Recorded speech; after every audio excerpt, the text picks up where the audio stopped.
ప్రభువునందు ప్రియులకు క్రీస్తు యేసు వారి అతి పరిశుద్ధమైన నామములు శుభములు తెలియచేయుచున్నాం. ఈ దినము హెబ్రోన్ క్యాలెండర్ వాగ్దానము. భయపడకము, పేరు పెట్టి నిన్ను పిలిచి ఉన్నాను, నీవు నా సొత్తు. యెషయా గ్రంథం 43వ అధ్యాయం 1వ వచనంలో దేవుడు ఈ మాటలు తెలియజేస్తూ ఉన్నాడు. ప్రియమైనటువంటి దేవుని ప్రజలారా, దేవుడు తన దాసుడైనటువంటి యాకోబుతో ఈ మాటలు తెలియజేస్తున్నాడు. ఒక యాకోబునే కాకుండా దేవుడు ఇశ్రాయేలు జనాంగాన్నంతటిని ఉద్దేశించి ఈ మాటలు తెలియజేస్తున్నాడు.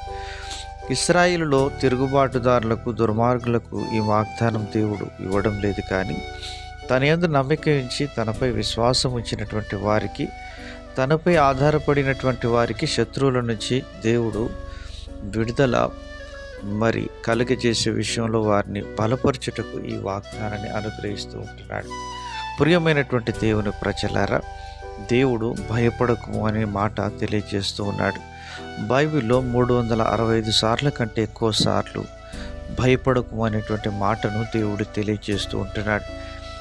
ఈ కాలంలో ఈ దినం మనము వేటిని గురించి భయపడుతుంటున్నామో, వేటిని గురించి మనము కలవరం చెందుతున్నామో, వాటన్నిటిపై మనము భయపడని అవసరం లేదని దేవుడు చెప్తుంటున్నాడు. ఎందుకనగా దేవుడు నీ భయాల నుంచి నీకు విడుదలను ఇవ్వాలని ఇష్టపడుతూ ఉంటున్నాడు.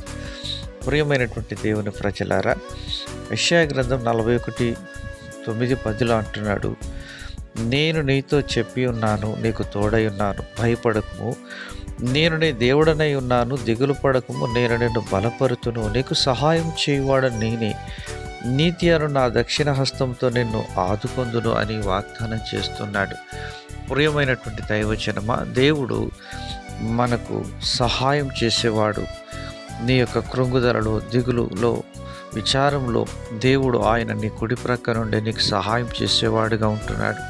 ఎప్పుడనగా ఆయనపై మనం ఆధారపడ్డప్పుడు, ఆయన కొరకు మనం కనిపెట్టుకున్నప్పుడు దేవుడు తప్పకుండా మనకు శక్తిని, బలాన్ని ఇచ్చేవాడుగా ఉంటాడు. మన పితరుడైనటువంటి దావీదు ఇలాగను సెలవిస్తున్నాడు, నేను యెహోవాకు మొరపెట్టగా ఆయన నాకు కలిగిన భయములన్నిటి నుండి నన్ను విడిపించెను అని కీర్తిస్తూ ఉంటున్నాడు.